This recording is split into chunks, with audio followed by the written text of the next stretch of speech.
Shalom, shalom. Este es el capítulo 9 del libro del profeta Daniel y la semana pasada estuvimos viendo la primera parte del capítulo 9 y cómo, de acuerdo a la interpretación de los sabios de Israel, nos muestran en los comentarios que el profeta también se equivocó en cuanto a la profecía acerca del cálculo de la profecía de, de los 70 años que el profeta Jeremías había dicho que vendría la destrucción del santuario si la gente no se arrepentía.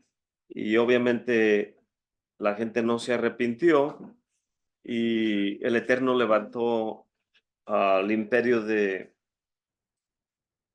Babilonia para que pudiera venir a destruir la santa ciudad y destruir el santuario. Entonces, estos días que hemos visto, sobre todo el día de Jerusalén, esta semana, los videos en blanco y negro de cuando los soldados entraron y dice el Morey Joseph Good, ellos no eran, tal vez nunca habían estado en la ciudad, eran jóvenes soldados que estaban peleando por la nación y tal vez no conocían ni las calles ni la topografía de la ciudad. Y de alguna manera, cuando decidieron entrar en la ciudad vieja, uno de los tanques se quedó atorado en las puertas y vemos en los videos que empiezan por debajo del tanque a entrar y disparando porque había francotiradores y cuando menos lo esperan, ya están en el monte del templo y nadie se lo esperaba. Y empiezan a anunciar por el radio que están en el monte del templo, que están en el monte del templo, y los que están en el cuartel general no pueden creer, dicen, se están equivocando, están en otro lugar y piensan que están en el monte del templo, hasta que empiezan a levantar la bandera y envían la nota.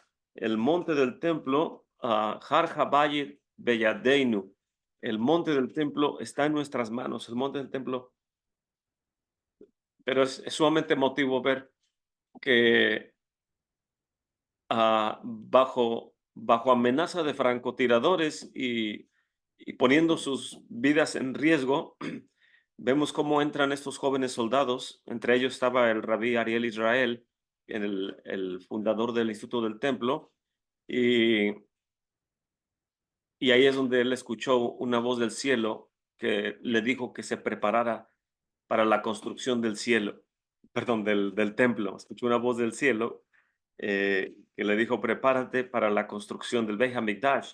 Y por eso ha dedicado el resto de su vida a, a formar lo que hoy conocemos como el Instituto del Templo.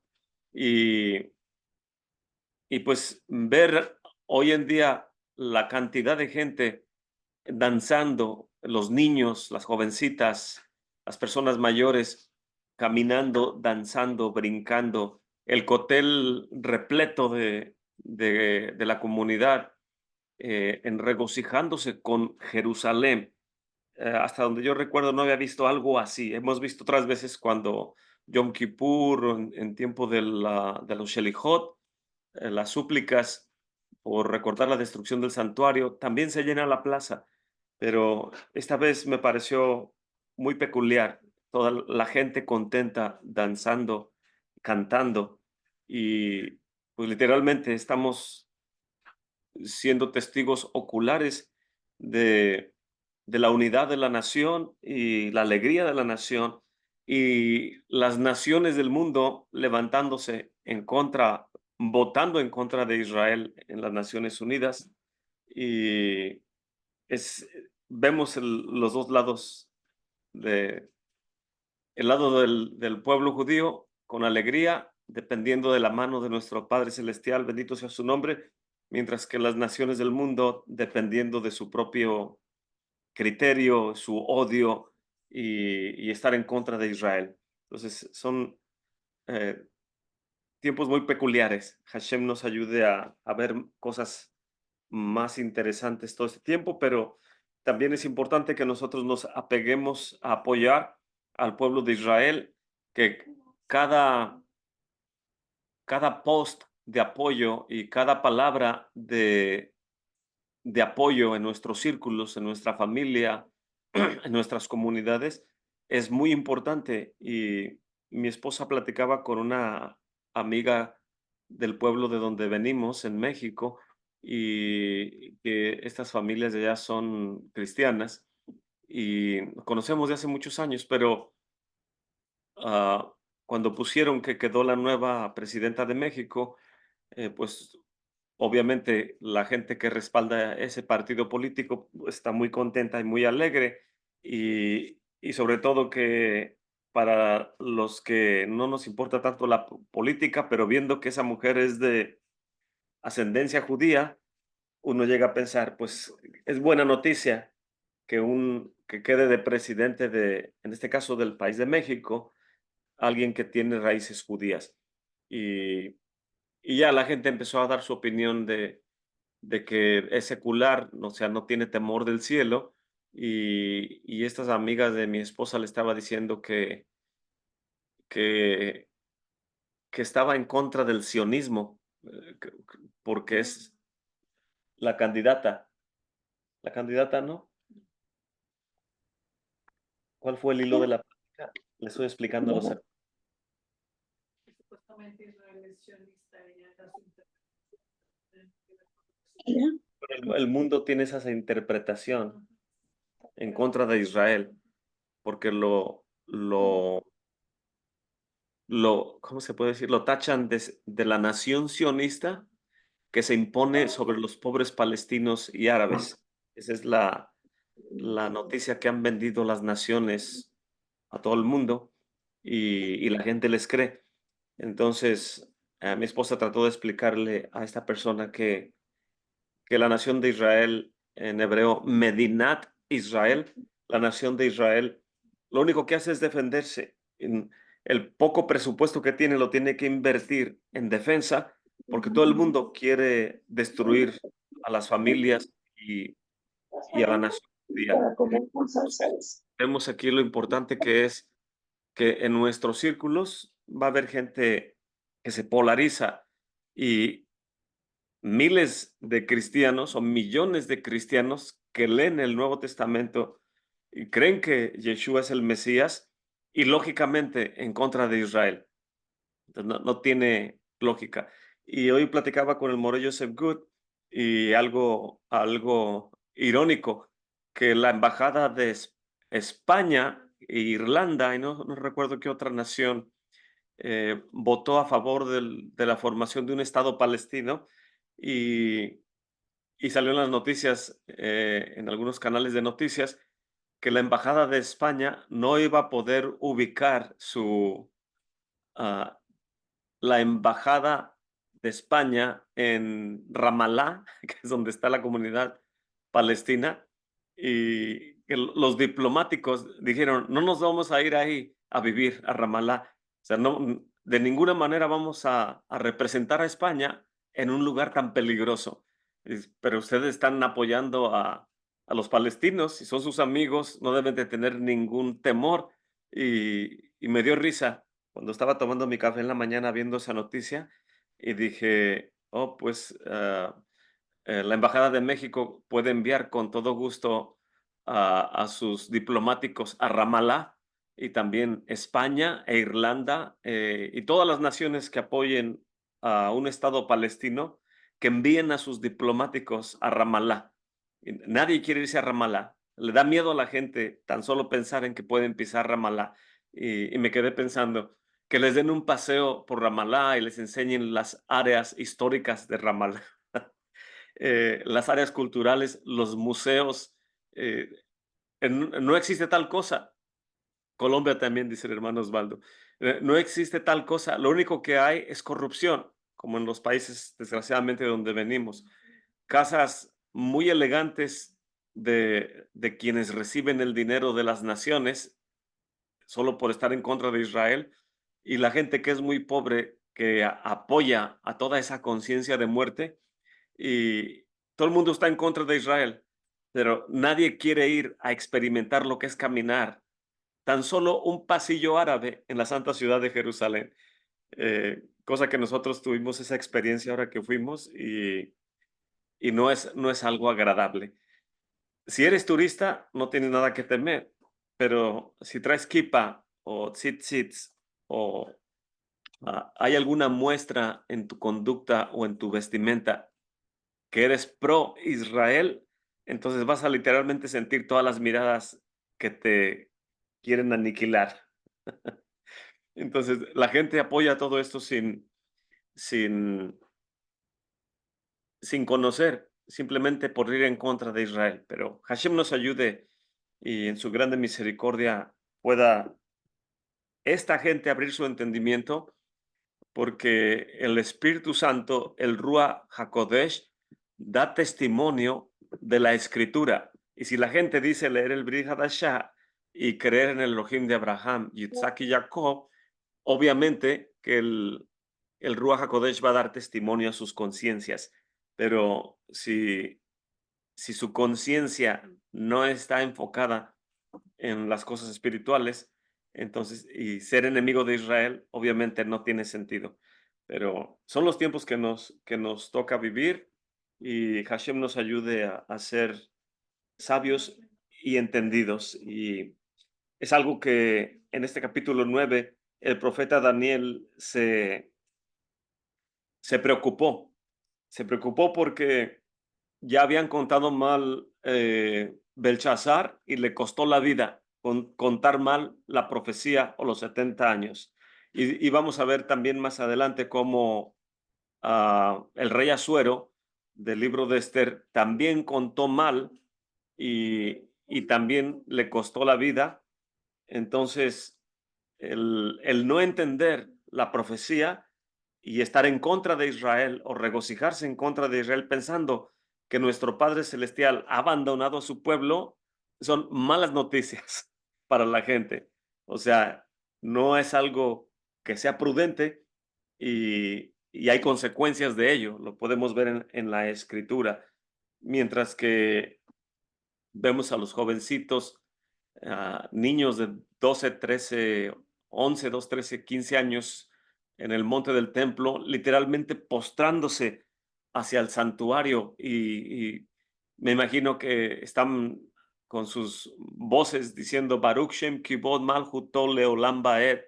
Baruch Shem Kibod Malchut Leolam Baed es lo que se hace arriba en el templo y el mandamiento no es ir al cotel y postrarte o tocar el muro. Qué bueno que uno lo puede hacer, pero el Rabbi Glick dice, el mandamiento es ir a la casa, es ir al monte.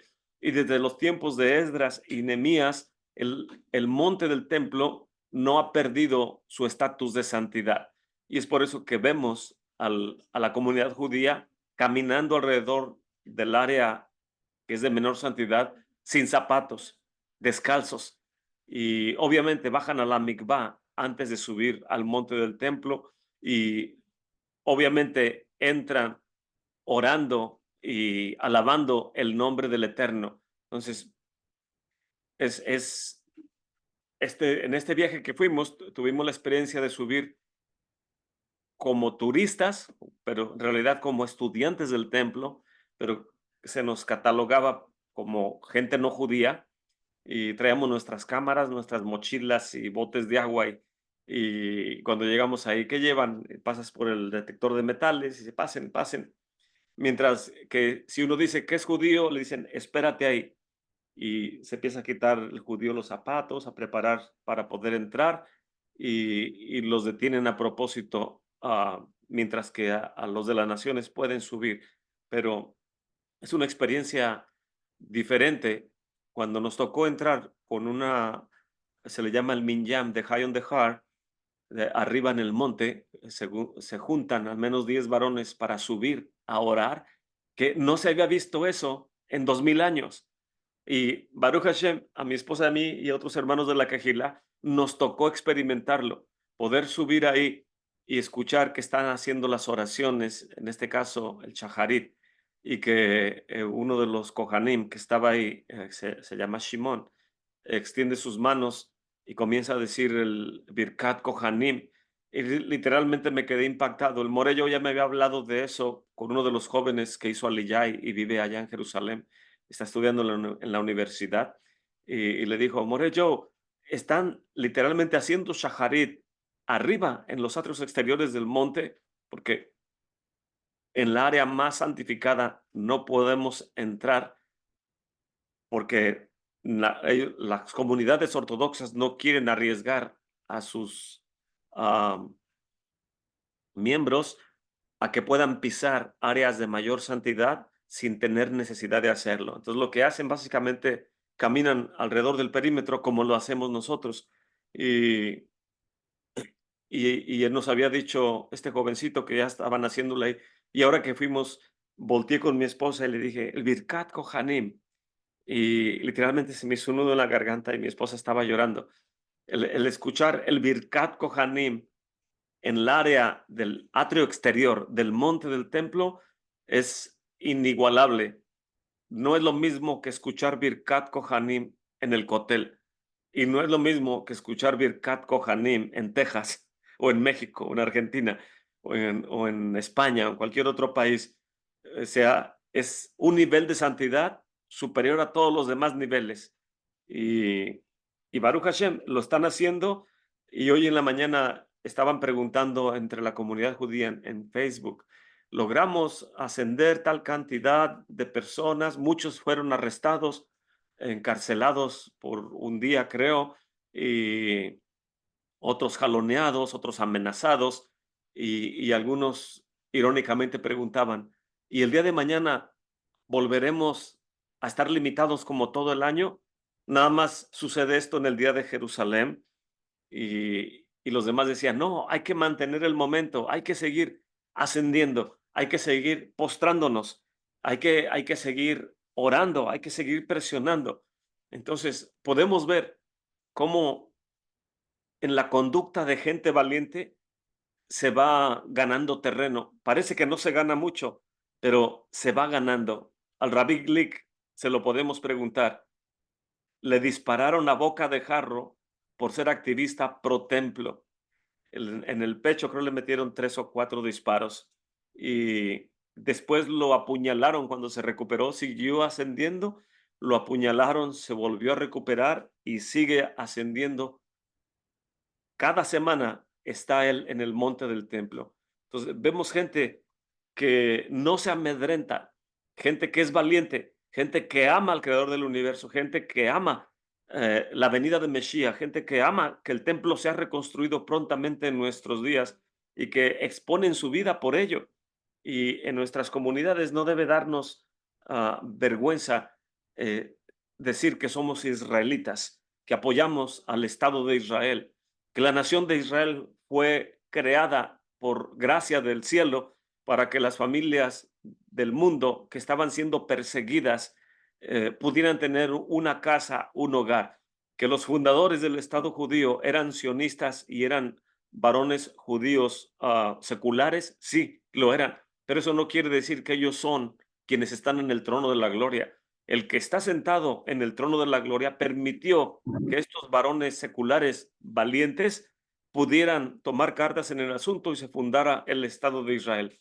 No es perfecto, tiene muchas limitantes y hay mucho que hacer, pero es lo que Hashem ha permitido hasta este día. Entonces, esos son los retos que tenemos en nuestras comunidades, en nuestras congregaciones. Ah, en lo personal, he estado hablando del Estado de Israel o de la nación de Israel, de la halajá o de la ética en nuestra congregación, en los servicios, en Shabbat. Y ha habido gente en medio de la congregación que son anti-Israel y que se levantan y se ponen de pie levantando la voz, tratando de contradecir lo que uno está diciendo y sin ningún fundamento. Y no tiene uno que tener temor de ellos, sino con, con educación y con paciencia hacerles ver que su corazón está mal. Y eso lo ve uno en el lo aleino, Hashem no nos lo permita, que lo veamos dentro de nuestras casas, con nuestros familiares cercanos, pero A veces sí lo ve uno en nuestras congregaciones o en comunidades, más en las redes sociales, pero es tiempo de ser valientes. Baruch Hashem. ¿Algún comentario de seguir leyendo de Daniel?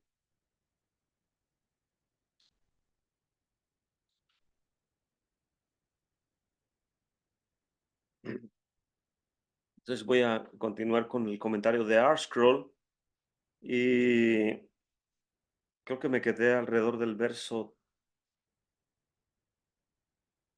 20, 19. Voy a leer desde el 19. Escucha, Señor. Oh Señor, perdona. Presta oído, Señor, y haz. No pongas dilación por amor de ti mismo, Elohim mío, porque tu nombre es llamado sobre tu ciudad y sobre tu pueblo. Y aún estaba hablando y orando y confesando mi pecado y el pecado de mi pueblo Israel, y derramaba mi ruego delante de Adonai, mi Elohim, por el monte santo de mi Elohim, justo de lo que estamos hablando. Y aún estaba hablando en oración o en tefilá, y aquel varón, Gabriel, al cual había visto en visión al principio, volando con presteza, me tocó como a la hora del sacrificio de la tarde. La hora del Corbán Minjá es alrededor de las 3 de la tarde y la hora del Corbán Shahar o de la mañana es alrededor de las 9 de la mañana. Son 6 horas de servicio, de las 9 a las 3. Básicamente es la ventana de luz en la cual operan los Kohanim y dependiendo del mes del año, si es como ahorita en junio, julio, amanece más temprano y se mete el sol más tarde. Los días son sumamente largos, mientras que en diciembre, enero, los días son muy cortos. Entonces, dependiendo del mes del año, la Mishnah dice que el memuné o el Cohen encargado de darle a- o de tocar la puerta del dormitorio de los Kohanim, del Beit HaMoked, llegaba y tocaba. Dicen, pero nadie sabíamos a qué hora. Está hablando generalmente que no sabemos, dependiendo de la semana, del mes, del año, el memune sabe a qué hora ir a tocarles. Si es el día muy corto, justo en cuanto el sol empieza a alumbrar Hebrón, ya tienen que estar preparándose para que los Kohanim estén listos para el servicio. Pero si es en junio, julio, como ahorita, y el día es muy largo, el sol, al salir en el norte del Monte de los Olivos, no va a estar preparado para alumbrar el norte del altar, sino hasta después de las 9 de la mañana, cuando ya está más apuntando en el lado este, más que en el norte cuando amanece. Entonces, el memune sabe su trabajo, sabe estar viendo el horario, dependiendo de la semana y del mes, y va a poder darle el llamado a los Kohanim. De igual manera, el Geber o el gritón que se paraba con 3 llamados, decía Kohanim a sus puestos, Leviim al Duján, Israel a su área. Entonces, cada uno sabe su tarea y funciona muy perfectamente toda la cronología del servicio en el monte del templo, o en el santuario, debo decirlo. Y vemos aquí al ángel Gabriel, que es el guardián de Israel por excelencia, Geburá, Gabriel, o el Eterno es potencia o poder.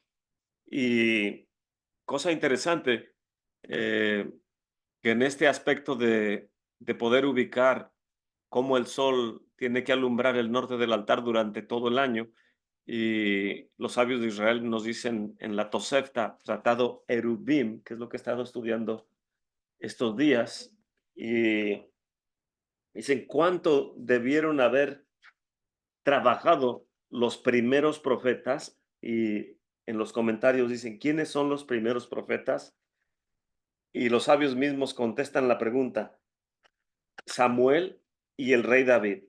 ¿Cuánto debieron haber batallado Samuel y el profeta Samuel y el rey David para poder darle el ángulo correcto a la puerta de Nicanor, de tal manera que el sol alumbre desde el mes de Tamuz hasta el mes de Tevet?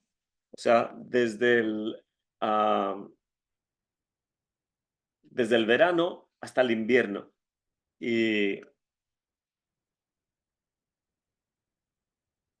es algo muy interesante cuando uno estudia esas cosas, literalmente podemos entender el funcionamiento de las familias, y de los Kohanim durante todo el ciclo anual. Estaba buscando aquí, encontré un libro en una casa editorial ortodoxa y muestra cómo los sabios de Israel en el tratado Eruvim nos enseñan cómo escuadrar una ciudad de acuerdo a los 4 puntos cardinales del santuario. Por aquí vienen algunas ilustraciones, las que están muy chiquitas. Pues son los versículos del tratado Eruvim mostrando cómo se escuadra una ciudad en la tierra de Israel de acuerdo al consejo de los sabios de Israel. Antiguamente no había brújula, obviamente se guiaban ah, por las constelaciones, pero ahí viene todas las instrucciones de cómo se tiene que hacer todo esto. Y el ángel Gabriel, cuando estaba yo estudiando todos esos detalles, lo que me ayudó a ubicar mucha información es el libro de Lucas. El libro de Lucas dice que el ángel Gabriel vino y se le presentó a Zacarías y le dijo que su mujer va a dar a luz el que anuncia la venida del Mesías, porque la oración de Zacarías fue la número 14 de la Midá. Estaba suplicando, Señor, que venga el descendiente, el cuerno de la salvación de la casa de Judá y que pueda traer la redención a tu pueblo Israel. Recordamos que está bajo el yugo de Roma cuando todo esto toma lugar en tiempos de Yeshua, antes de que nazca Yeshua, y, y se le presenta al ángel Gabriel y le dice, Zacarías, tu oración ha subido hasta el trono de la gloria. Y no solamente va a venir Mesías, sino que tu mujer va a dar a luz a un varón y él va a anunciar la venida de Mesías y tendrá el espíritu de Eliyahu Hanabí, quien es el que tiene la tarea de anunciar la redención. Me imagino que debe haber sido impactante para Zacarías, parado en el altar del incienso, en la oración 14 de la Midá, y escuchar en ese momento que su oración subió hasta el trono y fue respondida, y el ángel Gabriel es enviado a darle las buenas nuevas. Y esta familia que está operando, nos dice el libro de Lucas, que es la octava familia del orden de Abías.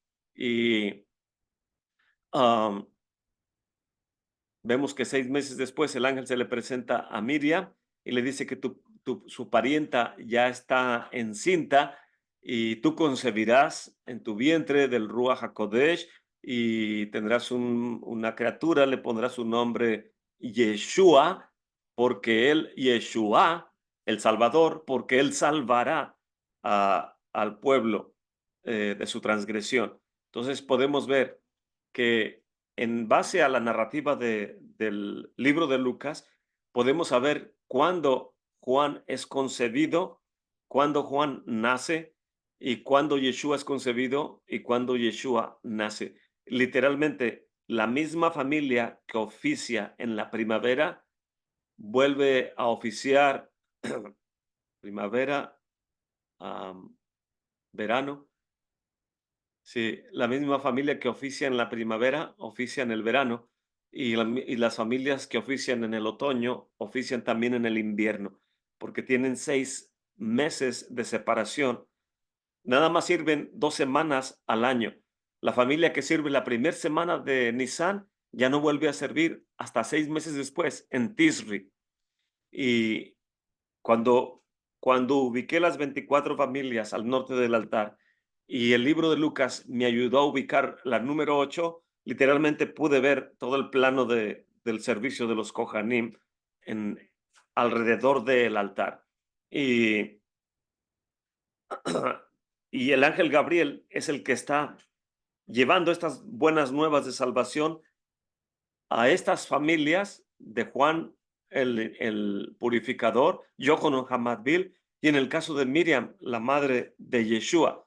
¿Y qué mérito hay en la octava orden de los Kohanim, la octava familia, para que tenga ese mérito de que de esa familia descienda el que va a anunciar la venida del Mesías?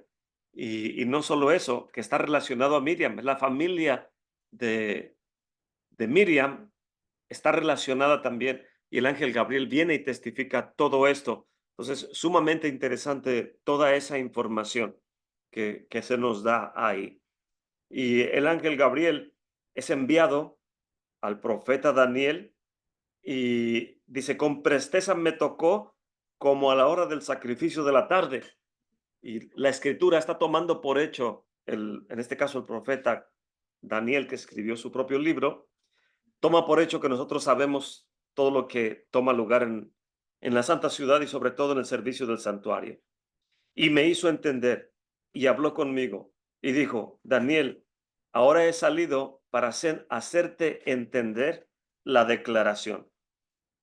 Al principio de tus ruegos salió la palabra y yo he venido para enseñártela, porque tú eres varón de deseos. Tú eres varón de deseos. Am, entiende pues la palabra y entiende la visión. Entonces Daniel no había entendido el conteo de los 70 años, ni había entendido la visión, había contado mal. Y aquí, déjame ver lo que tengo aquí en mis notas. También se había equivocado. Los sabios dicen posiblemente 18 años, igual que los otros habían contado a partir de la institución, perdón, a partir de que, no a partir del primer año cuando Nabucodonosor toma o inicia su reinado, toma el trono de Babilonia, sino en el segundo año de Nabucodonosor, y de ahí tomaron 18 años hasta adelante para cuando se llevó cautivos a todos los demás y algunos habían contado desde el inicio, pero eran 18 años después. Su oración es mencionada cuando hacemos los Shelihot, esta oración de Daniel, y también cuando se hace Tajanún. Y no solo Daniel hace súplica, sino hace Teshuvah. Y no solamente hace Teshuvah y súplica o Selijot por sí mismo, sino que está orando por toda la nación. Y vemos que dice desde el verso 17, ahora pues, Eloheinu, escucha la oración de tu siervo y sus ruegos, y haz que tu rostro resplandezca sobre tu santuario asolado por amor del Señor. Inclina, oh Elohim mío, tu oído y oye, abre tus ojos, mira nuestros asolamientos, la ciudad sobre la cual es llamado tu nombre, nuestros asolamientos, porque no derramamos, no está diciendo no derramo o mi asolamiento y no derramo, sino está haciéndolo en plural, porque no derramamos nuestros ruegos delante de tu acatamiento, confiando en nuestras justicias, sino en tus muchas misericordias. Oye, Señor, oh Señor, perdona, presta oído, Señor, y haz, no pongas dilación por amor de ti mismo, Elohim mío, porque tu nombre es llamado sobre tu ciudad y sobre tu pueblo. Vemos que está haciendo súplica por él y por toda la nación. Y el ángel Gabriel empieza a explicar, desde el principio de tus ruegos salió la palabra, y yo he venido para enseñártela, porque tú eres varón de deseos. Y los sabios nos dicen aquí que recibe el apelativo, en el hebreo creo que dice Ish Amudot, porque tú eres un varón que está de pie, estás suplicando, es como cuando uno hace el amidá, porque uno está como una columna firme de pie delante del trono de la gloria. Y a Daniel se le llama Ish Amudot. Ish Amudot se traduce como hombre de oración o hombre de súplica, hombre que sabe el momento de la amidad y de súplica delante del Eterno. ¿A qué hora se estaba orando? En la hora del minjá. Cuando en el templo, cuando estaba en funciones, antes de que fuera destruido, se traía el segundo cordero a las 3 de la tarde. En la mañana se traía más tardar a las 9 de la mañana y durante las 6 horas intermedias se traían todas las ofrendas comunitarias, las ofrendas de los líderes de las naciones o de los no judíos. Todo lo que tenga que ver tiene que ponerse después del primer Corban Tamid. Y después que trae toda la gente sus ofrendas y se pone en el altar todo lo que se tiene que hacer, por último, se pone el Corban Tamid Minjá, el de las 3 de la tarde, y ya no se puede traer nada después de eso, sino que se queda ardiendo sobre el altar toda la noche todas estas ofrendas. Y es alrededor de las 3 de la tarde cuando todo se queda quemando en el altar, cuando el ángel Gabriel viene y le está diciendo que, que su oración fue escuchada hasta el trono de la gloria, porque eres varón que sabe orar. Entiende pues la palabra y entiende la visión. No basta solamente con ser diligente en cuanto a tu oración diaria. 3 veces al día el judío devoto hace oración. Temprano en la mañana, al mediodía en Minjá y en la tarde con Marbit o Arbit. Son 3 veces que se dice en la midá y 3 veces al día está suplicando todo varón devoto, judío devoto principalmente, por la reconstrucción de la santa ciudad de Jerusalén, por la venida de Mesías y por la reconstrucción del templo. 3 veces al día, todos los días, se hace esa súplica en todas las yeshivas o en las comunidades ortodoxas. Desgraciadamente, en nuestros círculos se hace, no en todos, pero la mayor parte hace shaharit nada más en Shabbat y eso si se conecta con alguien que esté transmitiendo.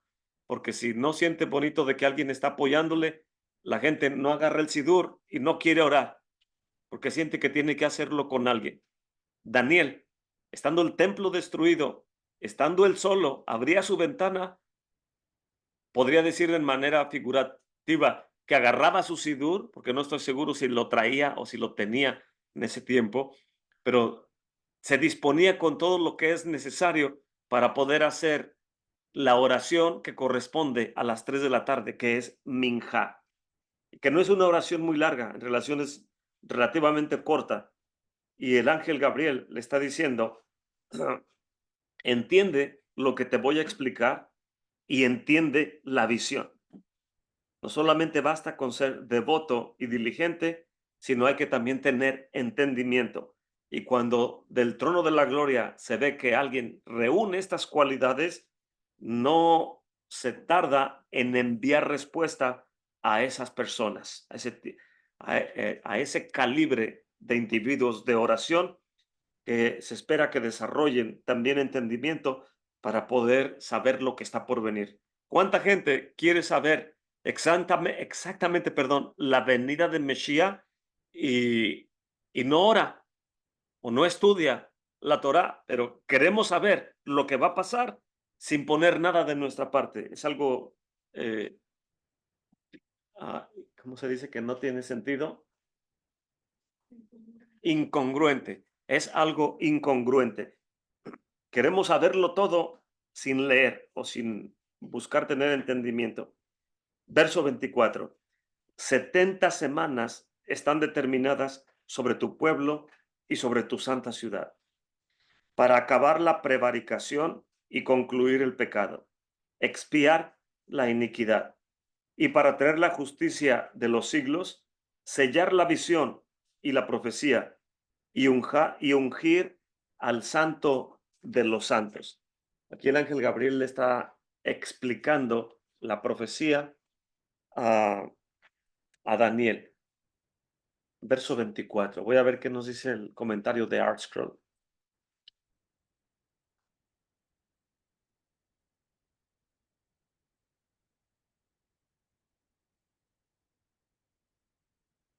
Dice, lo voy a leer desde un poquito antes. Verso 22. Me hizo entender y habló conmigo. Él me hizo entender, los sabios dicen, el error que había yo hecho con mis cálculos. Así lo comenta Rashi. El Midrash Kohelet Rabá, capítulo 9, verso 4, dice que Veiken, o en esta palabra que se utiliza para entender, se refiere al creador del universo. Daniel está diciendo, como si estuviera diciendo, Padre, entendido, o he entendido que has enviado a tu ángel para que me hable. Y me hizo entender y habló conmigo. Los sabios lo interpretan que el Eterno me hizo entender que envió a su ángel para que hable conmigo. Dice, para que te haga diestro en entendimiento. El ángel comienza a corregir el falso entendimiento que tenía Daniel en su mente acerca de la profecía de Jeremías de los 70 años. Verso 23. Al inicio de tu súplica, como está escrito en Isaías 65:24. Antes de que me pidan, yo responderé. Continúa el comentario de Arshcroll. Pero la visión no se te revelará hasta entonces, porque tú eres grandemente amado. Él, el Eterno, desea escuchar tu oración. Esto también dice Kohelet Rabá o Eclesiastes Rabá, capítulo 9, verso 7. El creador del universo permitió que quedaran preguntas en la mente de Daniel para que él pudiera orar, para poder anhelar, conocer y corregir lo que se había equivocado. ¿Por qué sucede así? Porque el creador del universo atesora las oraciones sinceras de la gente justa. Y la palabra Yitzhadavar salió. La palabra, en este contexto, Davar, se está refiriendo a la visión. Así lo interpreta el comentarista Eben Ezra. El ángel le dijo a Daniel que un decreto se había promulgado de que el santo templo iba a ser reconstruido. También viene en Kohelet Rabá o en Eclesiastes Rabá. Parece ser que en este Midrash, que no es por causa de la oración de Daniel, como si fuera una posibilidad,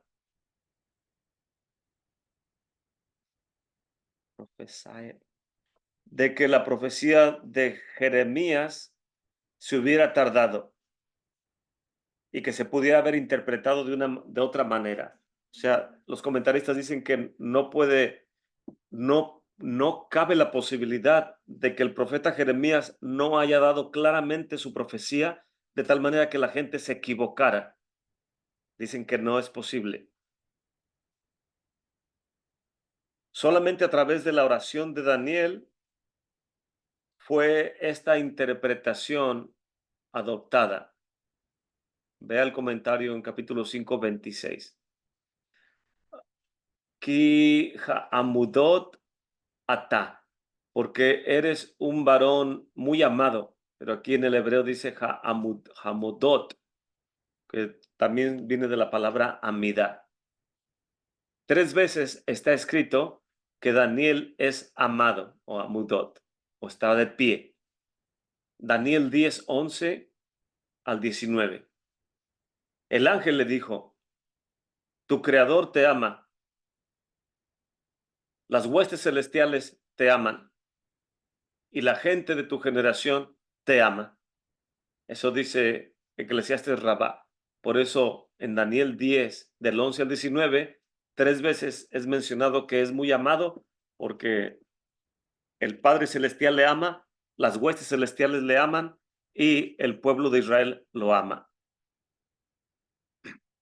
Y para contemplar el asunto, el comentarista Abarbanel en su libro o en su ensayo Meyané Hayeshua, capítulo 10, verso 6, uniendo a esta teoría acerca de la preocupación de Daniel, tiene, tiene que esta frase se refiere a la profecía de Jeremías acerca de los 70 años.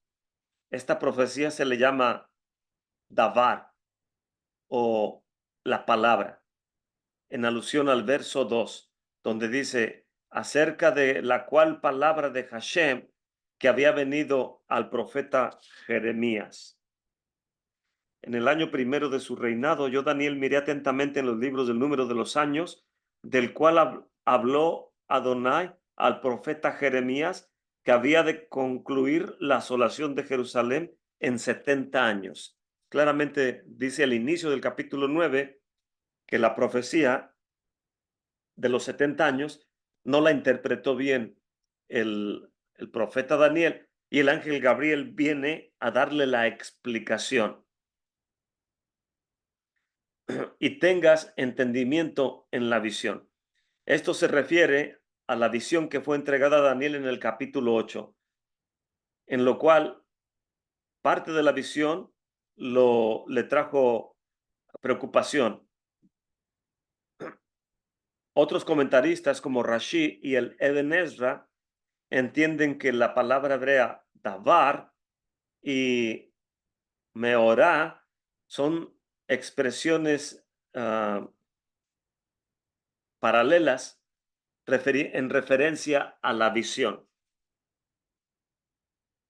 Verso 24. 70 semanas.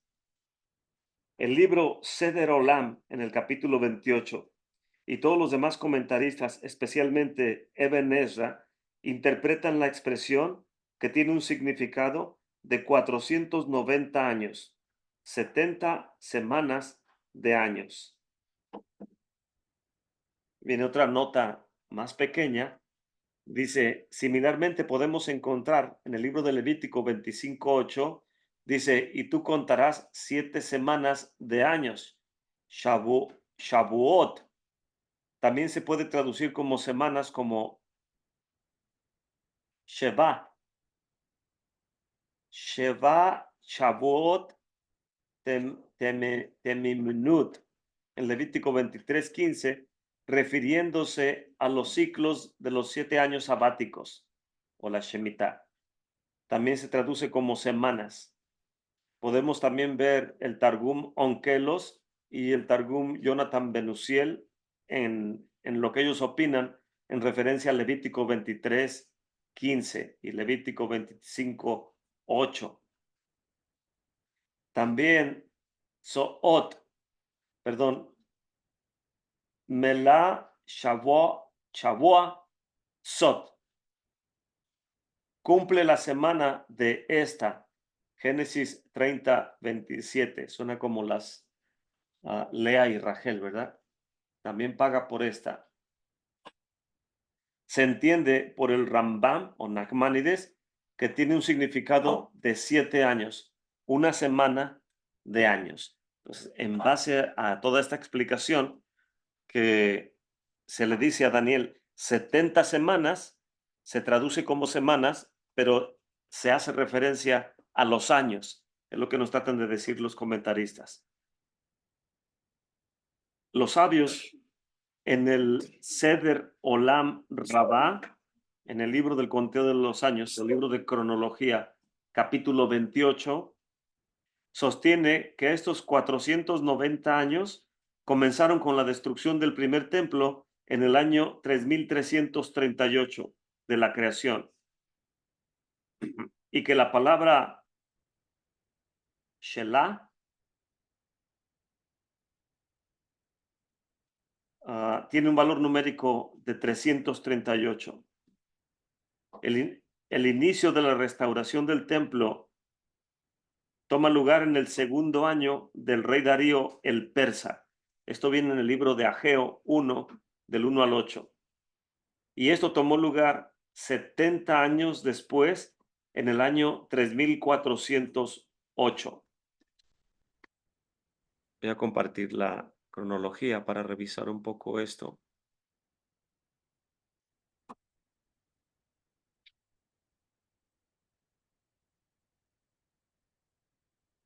Vemos aquí que el templo es destruido en el año 3338 y Koresh ordena la construcción del templo cuando se cumplen los 70 años en el 3408, como nos dice aquí el comentario. 3408, sí, 70 años después en el 3408, el segundo templo duró 420 años. Esto nos da un total de 490 años, incluyendo la destrucción del segundo templo, tomando lugar en el año 3828. Aquí lo tengo en el año 70 de la era común con los romanos, 3828 para entrar al 3829, es cuando el segundo templo es destruido. Pues ellos hacen alusión que los 70 años de la profecía no solamente es las 70 semanas, son los 70 años, pero 7 por 7, 49, también son 490 años que nos dan una meta hasta la destrucción del segundo templo. Es lo que nos están diciendo aquí.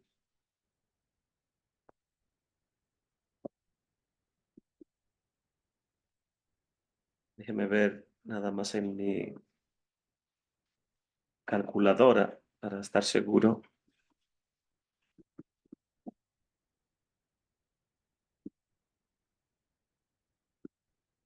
Que sería 3328 menos 490 años, 2800, perdón, 3828.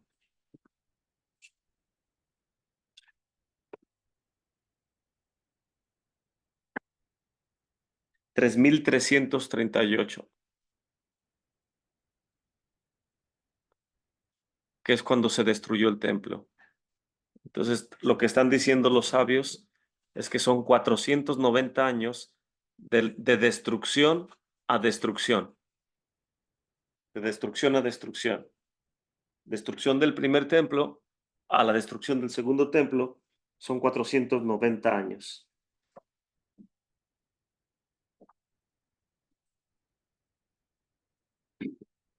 Continuando con este decreto que había sido promulgado no más tarde que la fecha de la destrucción del primer templo y que precede la visión de Daniel por 51 años. Esta interpretación es seguida por el consenso de diferentes comentaristas, como es el rabí Sadia Gaon en su libro Emunat de Bedeot, y también por Rashi y por el comentarista Abarbanel.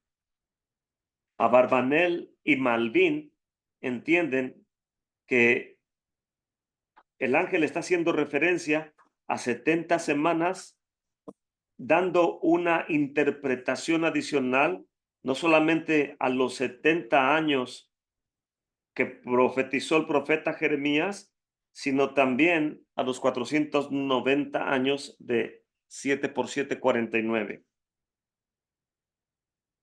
Malvin añade a esto que la profecía de Jeremías tenía obviamente doble significado. No solamente los 70 años que los verdaderos que tenemos aquí, que son desde la destrucción del templo hasta que Koresh ordena la construcción del templo, sino también tiene otra interpretación, 7 por 7, 49, que es de destrucción a destrucción. O sea que la doble significado es que el templo, cuando fue destruido, se profetizó que iba a volver a ser reconstruido cuando se cumplieran 70 años, pero también se está interpretando que en 490 años va a volver a ser destruido. Cosa asombrosa. Los 70 años del exilio habían sido un castigo por la desconsagración de que no se guardaban los años de la Shemitah, años sabáticos, como nos lo muestra la Torá en Levítico 26:34.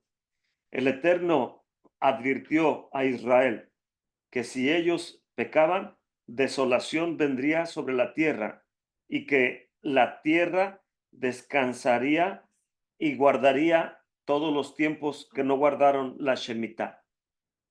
Por lo tanto, por el pecado de desconsagrar el descanso de la tierra, cada periodo de Shemitah, si se fueron sumando todo el tiempo que no permitió el pueblo judío que descansara la tierra, da un total de 70 años, que es el exilio en Babilonia. Esto se ve claramente en Segunda de Crónicas 36:21. Para cumplir la palabra de Adonai, que en el mes que el profeta Jeremías dijo que todos los años de su desolación era por guardar el Shabbat en cumplimiento de los 70 años. Entonces vemos que mucha gente dice, es que, tratando de recordar, era una idea irónica, que mucha gente dice que no queremos escuchar los meses que trajeron de Babilonia y que el pueblo judío en Babilonia esto y en Babilonia aquello. O sea, todo lo negativo que tenga que ver con el pueblo judío sin la gente tener un fundamento, se levanta el cuello enorgullecida para querer hacer ver mal al pueblo judío. Lejos esté de nosotros de hacer eso. Toda esa conciencia depravada se levantó desde cuando fue, ah, eh, ¿cómo se puede decir?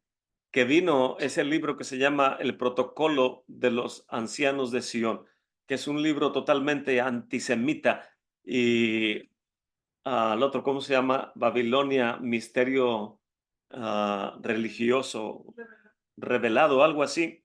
Toda esta suerte de obras literarias antijudías es lo que ha quedado más en la conciencia del mundo cristiano y del mundo secular de las naciones para tomarlo como bandera en contra de Israel sin que lean la escritura.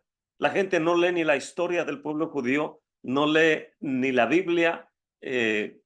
Imagino que el Brit Hadashah lo leen a conveniencia, pero no cambian su marco mental de acusación y de tratar de menoscabar, de denigrar y de sobajar al pueblo judío sin tener ningún fundamento.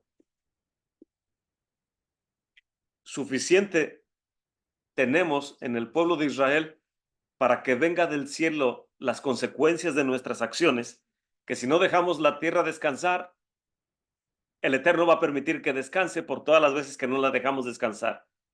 ¿Qué pasará por los mandamientos que no guardemos cada uno de nosotros?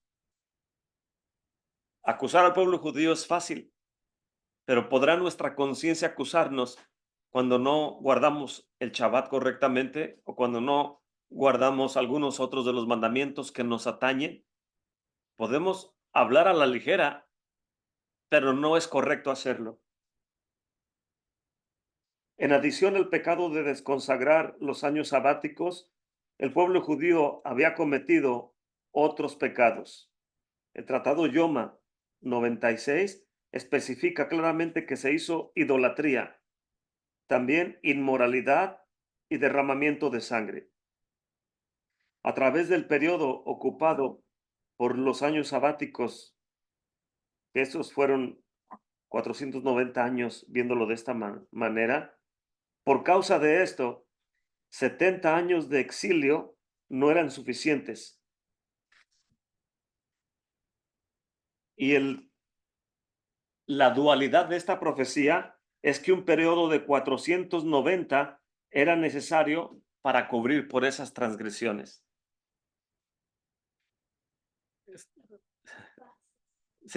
Me quedo pensativo y anonadado de poder leer los comentarios de los sabios. Esto significa que por causa de nuestras transgresiones, el templo no solamente fue destruido la primera vez, sino que en la profecía del profeta Jeremías se decreta que el templo va a volver a ser reconstruido, pero que si no caminamos rectamente, va a volver a ser destruido 490 años después.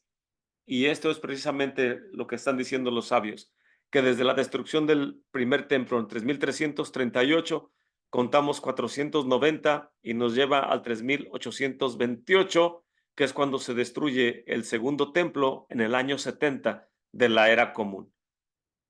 Y por causa de todas las transgresiones que hicimos, aun cuando se reconstruyó el segundo templo en tiempos de Esdras y Nehemías, no fue suficiente, y tampoco vemos que la venida de Mesías hubiera sido suficiente para que el segundo templo no sea destruido, sino que seguimos transgrediendo, seguimos desviándonos, y desde el año 70 de la era común hasta la fecha ya llevamos más de 2000 años en este exilio. Criticamos al pueblo judío cuando fue enviado al exilio babilonio.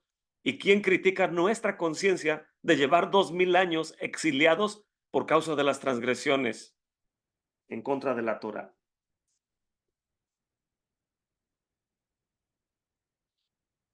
Sin embargo, ya que el periodo del segundo templo no fue un periodo de Geulah Shelema, no hubo una completa redención, podría concluirse que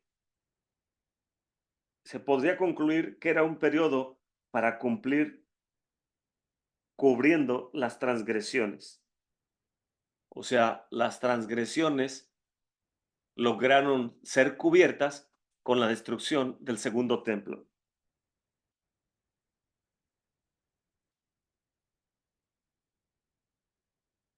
Puede uno meditar en un paralelismo.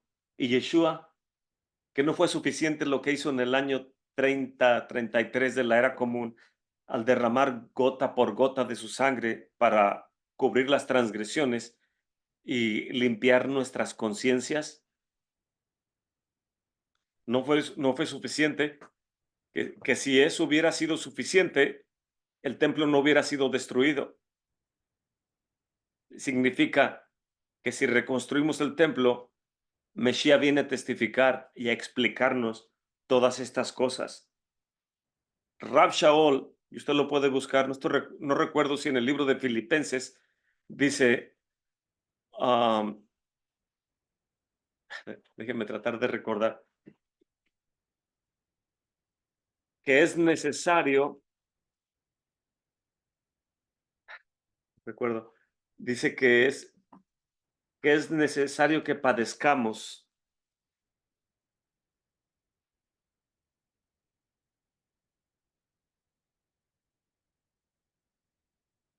Y uno se pregunta, pues, que el padecimiento de Mesías no fue suficiente, que los creyentes en Mesías tenemos que seguir padeciendo.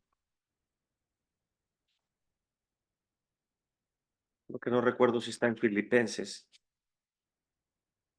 esa frase.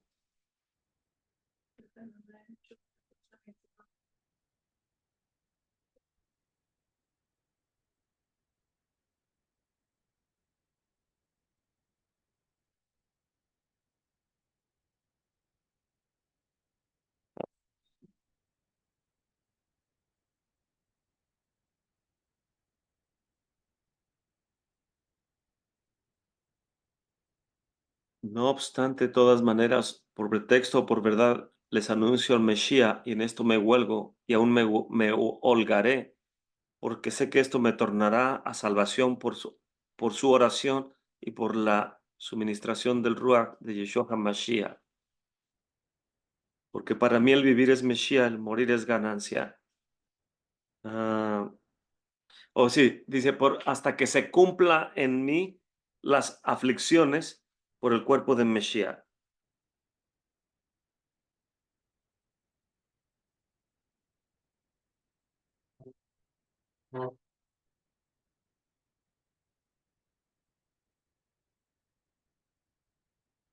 Creo que lo había visto en Filipenses, pero no lo encuentro. Pero ustedes lo pueden buscar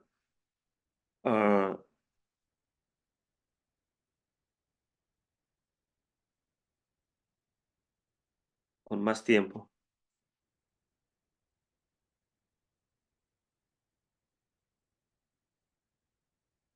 Cuando leí ese versículo hace años me quedé pensando si las aflicciones que sufrió Mesías en el madero parece ser que es suficiente para pagar, pero vemos que Rab Shaul dice que además de prisiones y azotes y es necesario padecer por las buenas nuevas de salvación hasta que se cumpla en nosotros las aflicciones por el cuerpo del Mesías. Quiere decir que en el madero no terminó, sino que continúa hasta que se cumpla el propósito en cada uno de nosotros por nuestra fe en Mesías y por anhelar la Geulah Shelema, la completa redención, que obviamente no tomó lugar cuando Mesías subió al madero y venció a la muerte al tercer día y dijo que no salgan de Jerusalén hasta que sean llenos de poder de lo alto, y vino el Ruach HaKodesh, y hasta la fecha seguimos sufriendo oprobio, muertes, azotes, amenazas. Es, es la noticia del día para el pueblo judío en cualquier estado. Vemos que en Europa los disturbios que hay, que si alguien trae una kipa o un talit en las calles, posiblemente te persiguen y te quieran matar a los musulmanes. Entonces, Colosenses 1:24. Gracias, hermano. Voy a seguir leyendo. Está interesante este comentario. De acuerdo con Abarbanel, Daniel estaba consternado a causa de darse cuenta que la redención todavía estaba muy lejos, que no iba a venir al final de los 70 años. Este versículo comienza con la respuesta del ángel a la petición de Daniel. La redención vendrá como fue prometida, pero no será una completa redención. Esto es parte del proceso del exilio y del cubrir por las transgresiones. La real y completa redención todavía está muy lejos en la historia. De acuerdo con la mayor parte de los comentaristas, quién puede sostener que Daniel erró en su cálculo en este versículo, erró en su cálculo, y este versículo es una nueva revelación que no se conecta con la respuesta que se le está dando a Daniel? La respuesta viene en el verso 25.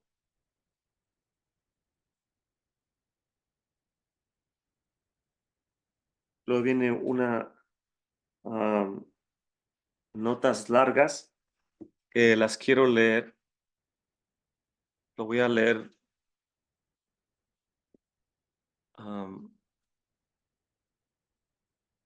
porque parece ser que está interesante. Dice el verso 25. Luego viene otra nota de letra más pequeña. Dice, Eben Ezra toma un diferente punto de vista en cuanto a esta perspectiva. Él encuentra incongruente que los 70 años del exilio puedan unirse con los 420 años de la redención, o sea, el tiempo que duró el templo. Los 490 años comienza desde el tiempo que Daniel comenzó a orar. Esto es el significado del inicio de tu súplica. Una palabra fue enviada para ti.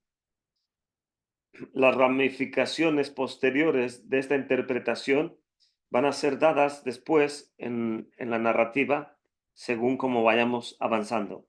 Aún así, es innecesario mencionar que esta interpretación contradice la tradición de los sabios, los cuales dicen que los 490 años es el total de años desde la destrucción del primer templo a la del segundo templo. Y es en base a esta tradición que nosotros estamos hablando de este cálculo por la cantidad de años ah, como lo contamos a partir de la creación, o sea, lo que ya vimos, 3338 y todos estos, a partir de la creación. Esta tradición es universalmente aceptada entre el pueblo judío. De acuerdo con Ibn Ezra, la cantidad de años a partir de la creación se tiene que incrementar dándole 51 más.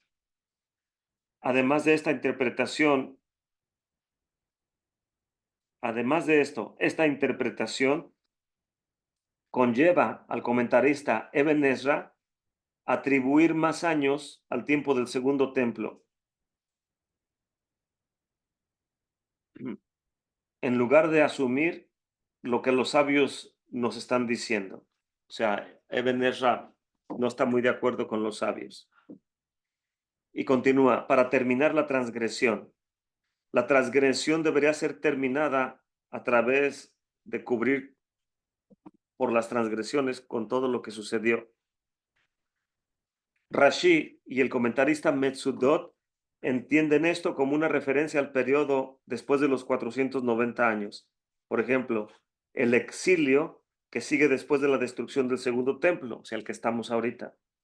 Por lo tanto, 70 semanas han sido decretadas sobre tu gente, sobre tu pueblo y sobre tu ciudad. Después de lo cual, el pueblo judío recibirá lo que falta como castigo en el último exilio, cuyo propósito es que termine la transgresión. Quiere decir que la transgresión no termina hasta que venga Mesías. Es lo que están diciendo aquí los sabios, porque estamos en el exilio de Roma y el castigo o el pago por todo este exilio debe de terminar. A ver cómo dice aquí. Traer justicia, sellar la visión y la profecía, perdón, sobre tu santa ciudad para acabar la prevaricación, terminar la transgresión y concluir el pecado.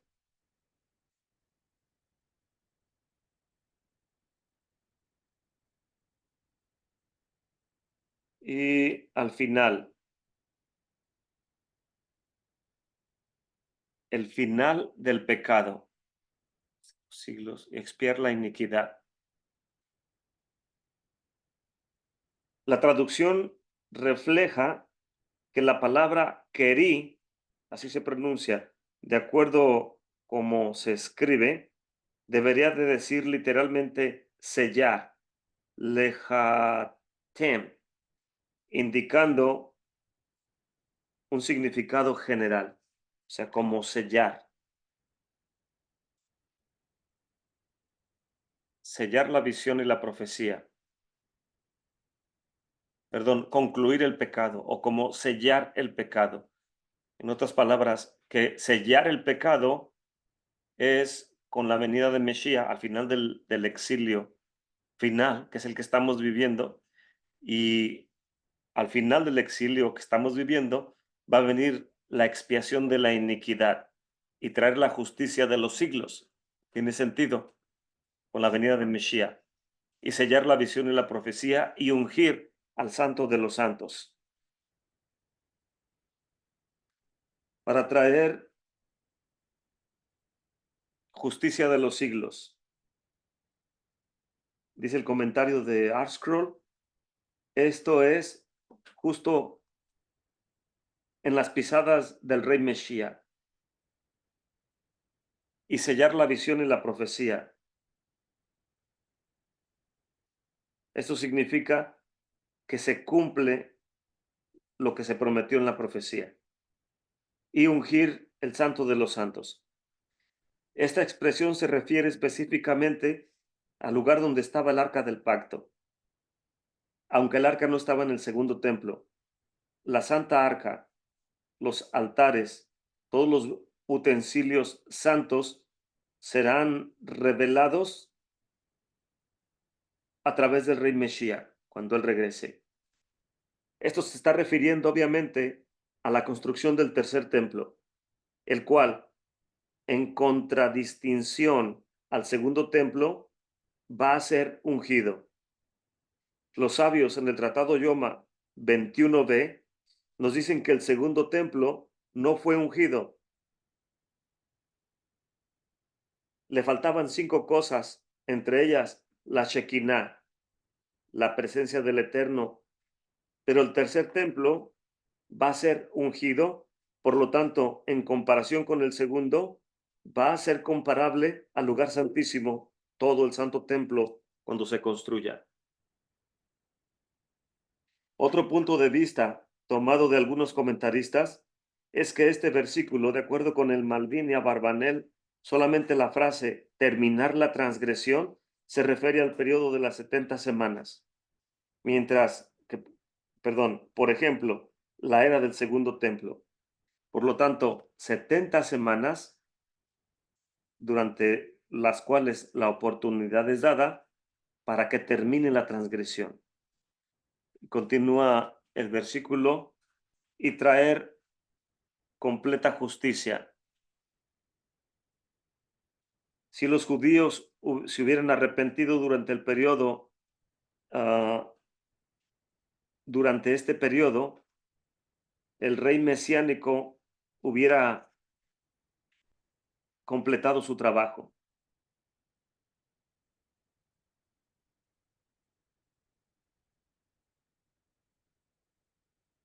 Sellar la visión y la profecía.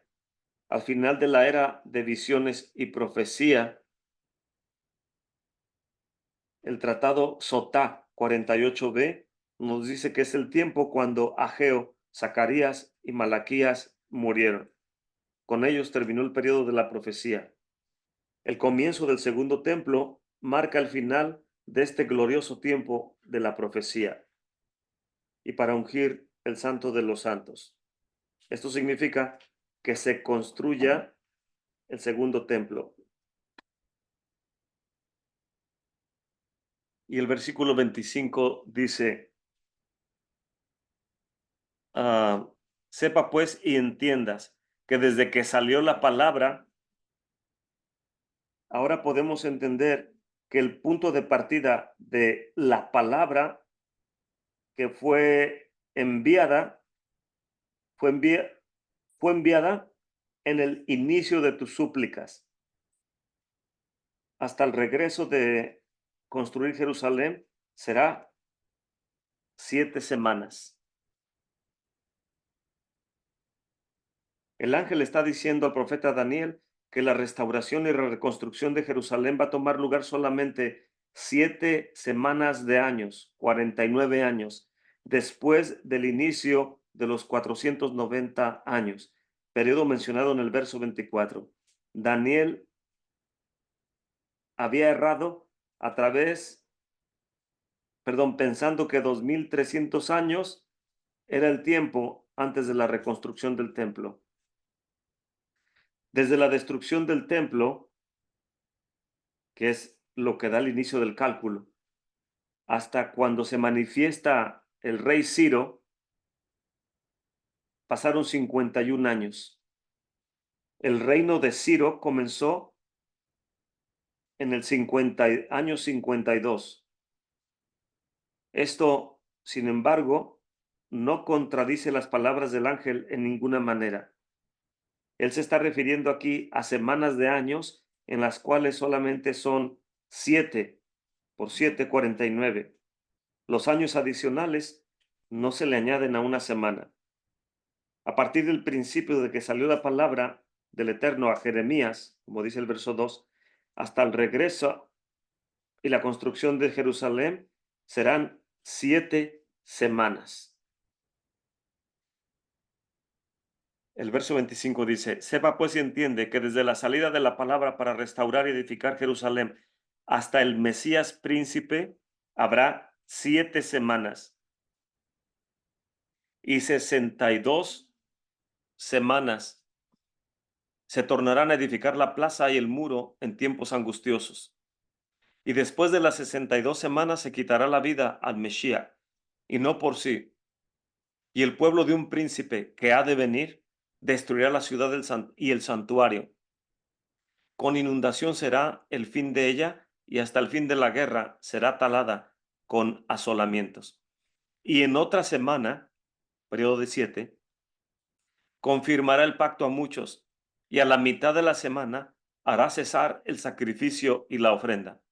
Después, con la muchedumbre de las abominaciones, será el desolar, y esto hasta una entera consumación, y se derramará lo determinado sobre sobre el asolado. Ah,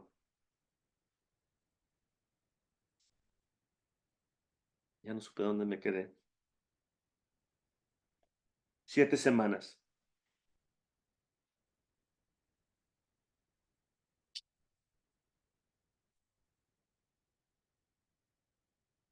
Aquí también, ya voy a terminar con este pedacito. Aquí también, como en el verso 24, semanas de años significa 49 años. Esta frase contiene la respuesta del ángel a Daniel. Le hace ver claramente que el año que Daniel había pensado para ser el año 70 solamente era parte de una octava semana, o sea, el año 52. Ay, David, cuidas, descanses. Eben Ezra, manteniendo con su concepto de que 490 años comienzan con el año de la visión de Daniel, interpreta este versículo diferente, de manera diferente. El Mesías príncipe, en su punto de vista de él, es Nehemías, quien fue señalado gobernador de Judá en el año 20 de Artaxerxes. Nehemías 2:1 y 12:26. Desde Darío el Medo al segundo año de Darío el Persa, quien permitió la construcción del templo, son 19 años. Darío el Persa reinó por 10 años después de esto. Le añadimos a este 20 años de Artaxerxes, que gobernó por un total de 49 años. De esta manera podemos interpretar que el regreso y la reconstrucción de Jerusalén en un periodo de 49 años o 7 semanas, 7 por 7, 49, comienza con el edicto de Ciro y termina con el nombramiento de Nehemías, como se describe en el libro de Esdras y Nehemías. Los que regresaron fueron detenidos de su trabajo en Jerusalén hasta que Nehemías vino y completó la construcción de los muros de la ciudad. Entonces, esta es la interpretación de los sabios de Israel. Obviamente que para nosotros que tenemos el Brit Hadashah y el libro de Apocalipsis, podemos saber que estos 7 años, el verso 25, 72 semanas, dice, y después de las 72 semanas se quitará la vida al Mesías, y no por sí. Y el pueblo de un príncipe que ha de venir, aquí obviamente se refiere al falso Mesías, destruirá la ciudad y el santuario, y dice, y en otra semana, en un periodo de 7, que es lo que Apocalipsis habla, 7 años, confirmará el pacto a muchos, y a la mitad de la semana hará cesar el sacrificio y la ofrenda, y después de la muchedumbre de las abominaciones será el desolar. Pues vemos que este capítulo 9 está lleno de dinamita profética y que requiere mucha concentración y conteo y cronología. Pero aquí en esta gráfica podemos ver, esta gráfica la hice en el 2021. No sabemos cuándo inicie la era mesiánica, pero la era mesiánica o un Shabbat, un día de 1000 años, o un Shabbat milenial va a tener su inicio cuando comience la resurrección de los muertos, cosa que nadie lo sabemos. Pero los primeros 7 años de esos 1000 años es lo que nos narra el libro de Apocalipsis. Y en esta gráfica solamente quise ¿Sabes poner cómo va ahí, Tito? total de los Estorba 7 aquí, te años, muevo. Sí. 2520 años, dividido 7 años en dos partes, a la mitad de la semana, que es Nisan, en el día 10, es justo cuando Mesías entra en la narrativa de los evangelios en Jerusalén montado sobre un pollino de asno y la gente comienza a gritar, Hoshiana, Hoshiana. Y el falso Mesías entra en la santa ciudad de Jerusalén en los 7 años de Apocalipsis en Nisan 10.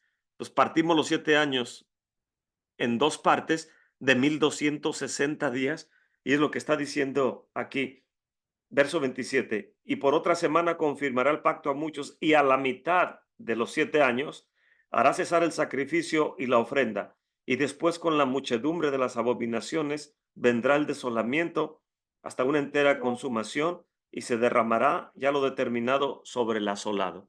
Pues me voy a detener ahí, pero usted puede revisar la tabla cronológica, el capítulo 9, el libro de Ageo, donde se manda que se construya el santuario, contar todos estos detalles. Puede ver también en Cefaria, donde hay muchos comentarios, los que pueden leer en inglés.